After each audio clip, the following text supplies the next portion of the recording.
नमस्कार। प्रादेशिक समाचार के साथ मैं पूनम किरकेट्टा। पहले मुख्य समाचार। प्रधानमंत्री नरेंद्र मोदी आज गुजरात में वडोदरा के करेली बाग में आयोजित युवा शिविर को वीडियो कॉन्फ्रेंसिंग के माध्यम से संबोधित करेंगे। झारखंड के 16 जिलों के 50 प्रखंडों की 872 पंचायतों के लिए दूसरे चरण का मतदान शुरू। झारखंड में राज्यसभा चुनाव की एक सीट पर प्रदेश कांग्रेस के नेताओं ने मुख्यमंत्री से मिलकर पेश की अपनी दावेदारी। लातेहार में 4 पुलिसकर्मियों की हत्या के मामले में राष्ट्रीय जांच एजेंसी आज आरोपियों से करेगी पूछताछ। और आईपीएल में कल लखनऊ सुपर जायंट्स ने कोलकाता नाइट राइडर्स को कड़े मुकाबले में 2 रन से हराया। और अब समाचार विस्तार से। प्रधानमंत्री नरेंद्र मोदी आज सुबह 10:30 बजे गुजरात में वडोदरा के करेली बाग में युवा शिविर को वीडियो कॉन्फ्रेंसिंग के माध्यम से संबोधित करेंगे। श्री स्वामी नारायण मंदिर कुंडल धाम और श्री स्वामी नारायण मंदिर करेली बाग वडोदरा इस शिविर का आयोजन कर रहे हैं। शिविर का उद्देश्य समाज सेवा और राष्ट्र निर्माण में अधिक से अधिक युवाओं को शामिल करना है। एक भारत श्रेष्ठ भारत, आत्मनिर्भर भारत तथा स्वच्छ भारत जैसी पहल के माध्यम से युवाओं को एक नए भारत के निर्माण में भागीदार बनाना इसका उद्देश्य है। झारखंड के 16 जिलों के 50 प्रखंडों की 872 पंचायतों के लिए दूसरे चरण का मतदान आज सुबह शुरू हो गया। इस चरण में कुल 38,82,000 से अधिक मतदाता अपने मताधिकार का प्रयोग करेंगे। मतदान के लिए कुल 10,614 बूथों का गठन किया गया है। आज होने वाले मतदान में 3,700 मतदान केंद्र अति संवेदनशील हैं, जबकि 4,451 मतदान केंद्र संवेदनशील हैं। नक्सल क्षेत्रों में स्थित मतदान केंद्रों में ड्रोन भी तैनात किया गया है। दूसरे चरण की वोटिंग को लेकर पूरे राज्य में सुरक्षा के पुख्ता इंतजाम किए गए हैं। केंद्रीय बलों के साथ साथ झारखंड पुलिस पूरी तरह से अलर्ट मोड पर है। दूसरे चरण के मतदान की मतगणना 22 मई को होगी। इधर गोड्डा जिले के महगामा, बसंतराय और पत्थरगामा प्रखंड में आज सुबह 7 बजे मतदान शुरू हो गया। इन 3 प्रखंडों के 58 पंचायतों के लगभग 2,70,000 मतदाता गांव की सरकार चुनेंगे। इन तीनों प्रखंडों में जिला परिषद के कुल 55 उम्मीदवार हैं, जिनमें 30 महिला उम्मीदवार हैं। वहीं मुखिया के 58 सीटों के लिए कुल 401 उम्मीदवारों में 288 महिला उम्मीदवार हैं। इधर रांची जिले में दूसरे चरण में 5 प्रखंडों बेड़ो, लापुंग, इटकी, नगड़ी और कांके की 82 पंचायतों में चुनाव के लिए मतदान हो रहा है। आज 3,94,214 वोटर मतदान करेंगे, जिसमें 1,99,066 पुरुष मतदाता और 1,95,148 महिला मतदाता शामिल हैं। पंचायत चुनाव के दूसरे चरण को लेकर कल सुबह 7 बजे तक ड्राई डे रहेगा। इसे लेकर संबंधित जिला प्रशासन ने निर्देश जारी कर दिया है। ड्राई डे शहरी क्षेत्र यानी नगर निगम क्षेत्र में लागू नहीं होगा। जहां जहां चुनाव आचार संहिता लागू है, उन क्षेत्रों में इस तिथि को शराब की बिक्री नहीं होगी। इधर खूंटी जिले में भी पंचायत चुनाव के दूसरे चरण की वोटिंग शुरू हो गई है।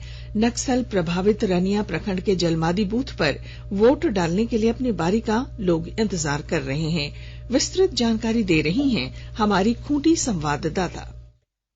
खूंटी जिले के सुदूरवर्ती नक्सल प्रभावित रनिया प्रखंड के जलमादी बूथ पर कर्रा प्रखंड के कचाबारी, तिगा, कुल्हुटू और तोरपा तपकरा के सुदूरवर्ती इलाकों में भी वोट डालने के लिए सुबह से ही लोग लाइन में खड़े हैं। मतदाता अपनी बारी का इंतजार कर रहे हैं। सुरक्षा में तैनात जवानों के बीच मतदाता अपने घरों से निकलकर मतदान केंद्र पहुंच रहे हैं। स्तरीय पंचायत चुनाव जिले के कर्रा, तोरपा एवं रनिया प्रखंड में जिला परिषद सदस्य, पंचायत समिति सदस्य, मुखिया एवं वार्ड सदस्य पद के लिए मतदान डाले जा रहे हैं। द्वितीय चरण के तहत होने वाले पंचायत चुनाव में कुल 403 भवनों में 485 मतदान केंद्र बनाया गया है, जिसमें कर्रा प्रखंड के 182 भवनों में 220 मतदान केंद्र, तोरपा प्रखंड के 157 भवनों में 186 मतदान केंद्र एवं रनिया प्रखंड के 64 भवनों में 79 मतदान केंद्र बनाया गया है। वहीं कुल 19 क्लस्टर केंद्र बनाए गए हैं। ज्योत्सना शीला, आकाशवाणी समाचार, खूंटी।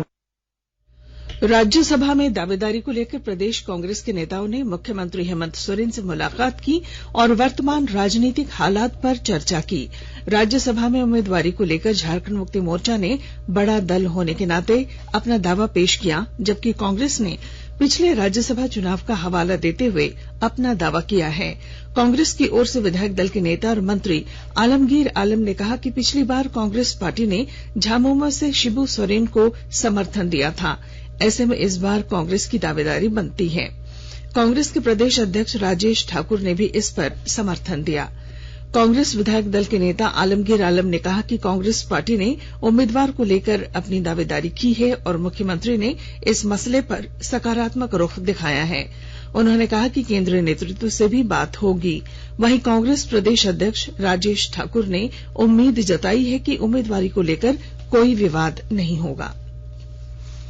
गृह सचिव अजय कुमार भल्ला ने कल नई दिल्ली में राज्यों और केंद्र शासित प्रदेशों के राहत आयुक्तों और आपदा प्रबंधन विभागों के सचिवों के वार्षिक सम्मेलन का उद्घाटन किया। यह 2 दिवसीय सम्मेलन मानसून के दौरान प्राकृतिक आपदाओं से निपटने की तैयारी की समीक्षा के लिए आयोजित किया गया है। श्री भल्ला ने राज्य सरकारों और केंद्र सरकार के अधिकारियों से कहा है कि वे बेहतर तैयारी करें ताकि बाढ़, चक्रवात, चट्टान खिसकने जैसी आपदाओं में कम से कम क्षति हो।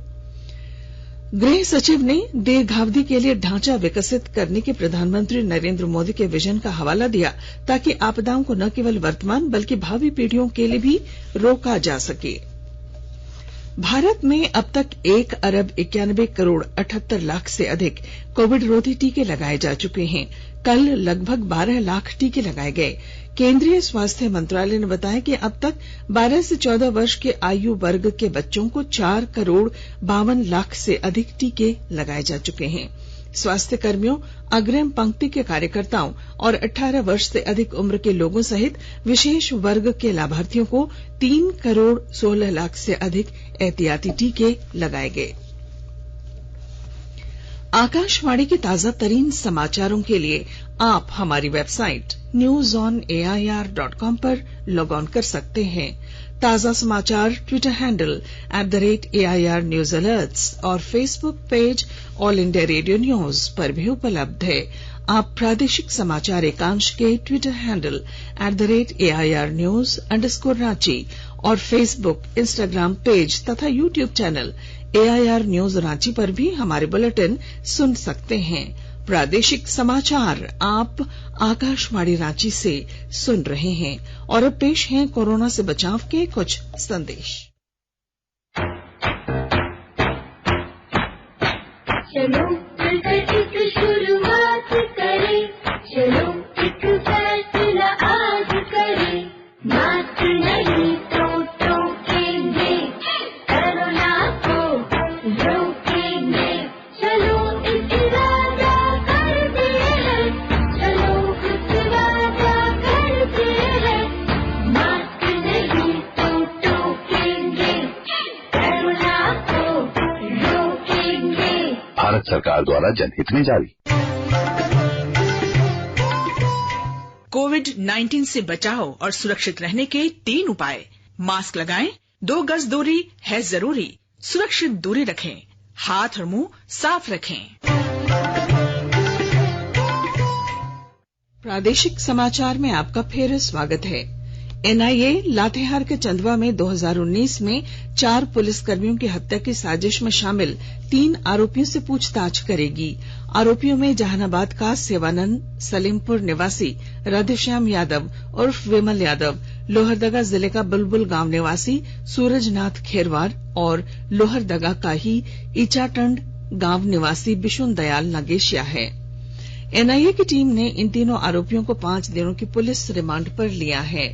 NIA की ओर से कहा गया कि जांच के दौरान 22 नवंबर 2019 को लुकवा मोड़ पर वाहन गश्त ड्यूटी पर तैनात 4 पुलिसकर्मियों की हत्या, उनके हथियार और गोला बारूद की लूट में तीनों आरोपियों की भूमिका सामने आई है। इस घटना को अंजाम देने के लिए भाकपा माओवादी के रविंद्र गंजू के नेतृत्व में एक विशेष दल का गठन किया गया था। मालूम हो कि 23 नवंबर 2019 को केंद्रीय गृह मंत्री अमित शाह झारखंड में चुनाव प्रचार के लिए आए हुए थे। लातेहार में उस दिन भाजपा की बड़ी सभा थी। 22 नवंबर की शाम इस घटना को अंजाम दिया गया था। राजधानी रांची स्थित रिम्स के जूनियर डॉक्टरों ने हड़ताल पर जाने की चेतावनी दी है। रिम्स के जूनियर डॉक्टर एसोसिएशन जेडीए ने अपनी मांगों को लेकर रिम्स के निदेशक और स्टूडेंट्स वेलफेयर डीन का कल घेराव किया। जेडीए का कहना है कि बीते 1.5 साल से रिम्स प्रबंधन से मांग की जा रही है, लेकिन निदेशक और स्टूडेंट वेलफेयर डीन का उनकी मांगों के प्रति उदासीन रवैया रहा है। जेडीए ने रिम्स प्रशासन को चेतावनी दी है कि यदि उनकी मांगें 10 दिनों के अंदर पूरी नहीं की गईं, तो उनका ये विरोध और तेज होगा। वे हड़ताल करने पर विवश हो जाएंगे।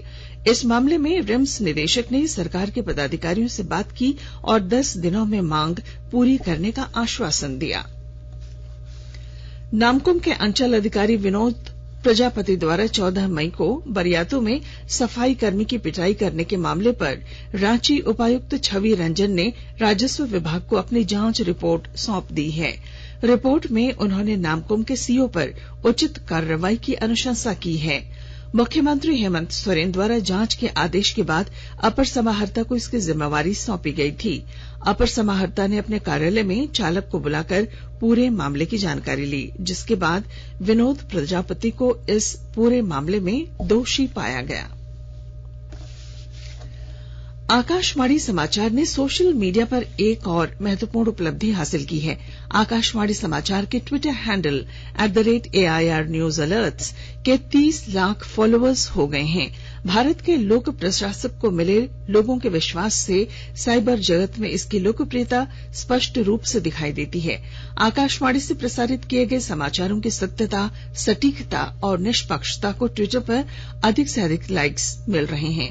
आकाशवाणी के प्रधान महानिदेशक NV रेड्डी ने श्रोताओं द्वारा आकाशवाणी समाचार पर विश्वास जताने पर उन्हें धन्यवाद दिया है।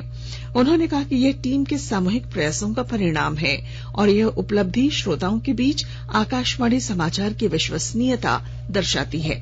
आकाशवाणी का समाचार सेवा प्रभाग 77 भारतीय भाषाओं और बोलियों तथा 12 विदेशी भाषाओं में समाचार प्रसारित करता है। ऑल इंडिया रेडियो की स्थापना वर्ष 1936 में हुई थी। यह विश्व का सबसे बड़ा रेडियो नेटवर्क है। आईपीएल क्रिकेट में कल लखनऊ सुपर जायंट्स ने कोलकाता नाइट राइडर्स को 2 रन से हरा दिया। इस हार के साथ कोलकाता नाइट राइडर्स आईपीएल 2022 के प्लेऑफ मैचों से बाहर हो गया। लखनऊ सुपर जायंट्स 18 अंकों के साथ दूसरे स्थान पर है। टॉस जीतकर पहले बल्लेबाजी करते हुए लखनऊ सुपर जायंट्स ने निर्धारित 20 ओवर में 210 रन बनाए। क्विंटन डिकॉक 140 और केएल राहुल 68 रनों के साथ नॉट आउट रहे। क्विंटन डिकॉक को प्लेयर ऑफ द मैच घोषित किया गया। वहीं कोलकाता नाइट राइडर्स ने अच्छी टक्कर दी, लेकिन अंत में वह 2 रन से चूक गई। कोलकाता की टीम निर्धारित 20 ओवरों में 8 विकेट पर 208 रन बना सकी। आज रॉयल चैलेंजर्स बेंगलोर का मुकाबला गुजरात टाइटंस से होगा। और अब अखबारों की सुर्खियां। राज्य से प्रकाशित होने वाले लगभग सभी अखबारों ने झारखंड में प्रवर्तन निदेशालय की कार्रवाई और अवैध खनन मामले में चल रही पूछताछ में हो रहे खुलासे को पहले पेज की सुर्खी बनाई है। इसके अलावा इन खबरों को भी अखबारों ने प्रमुखता दी है। प्रभात खबर ने झारखंड में पंचायत चुनाव को लेकर आज हो रही दूसरे चरण की वोटिंग को प्रमुखता दी है। हिन्दुस्तान ने बोकारो रामगढ़ से होकर 8 लेन बनने वाले कोलकाता वाराणसी एक्सप्रेस वे का निर्माण जल्द शुरू होने की खबर को पहले पेज पर जगह दी। दैनिक जागरण ने राजीव गांधी की हत्या के दोषी एजी पेरारी वलन की रिहाई की आदेश की खबर को प्रमुखता से प्रकाशित किया है। दैनिक भास्कर ने रांची में बदल रहे मौसम से जुड़ी खबर को प्रमुखता दी। वहीं अंग्रेजी अखबार द टाइम्स ऑफ इंडिया और हिंदुस्तान टाइम्स ने राजीव गांधी की हत्या के दोषी को रिहा करने के सर्वोच्च न्यायालय के आदेश की खबर को पहले पेज की सुर्खी बनाई है। और अब अंत में मुख्य समाचार। प्रधानमंत्री नरेंद्र मोदी आज गुजरात के वडोदरा के करेली बाग में आयोजित युवा शिविर को वीडियो कॉन्फ्रेंसिंग के जरिए संबोधित करेंगे। झारखंड के 16 जिलों के 50 प्रखंडों की 872 पंचायतों के लिए दूसरे चरण का मतदान शुरू। झारखंड में राज्यसभा चुनाव की एक सीट पर प्रदेश कांग्रेस के नेताओं ने मुख्यमंत्री से मिलकर पेश की अपनी दावेदारी। लातेहार में 4 पुलिसकर्मियों की हत्या के मामले में राष्ट्रीय जांच एजेंसी आज आरोपियों से करेगी पूछताछ। और आईपीएल में कल लखनऊ सुपर जायंट्स ने कोलकाता नाइट राइडर्स को कड़े मुकाबले में 2 रन से हराया। और इसके साथ ही आकाशवाणी रांची से प्रादेशिक समाचार का ये बुलेटिन समाप्त हुआ। नमस्कार।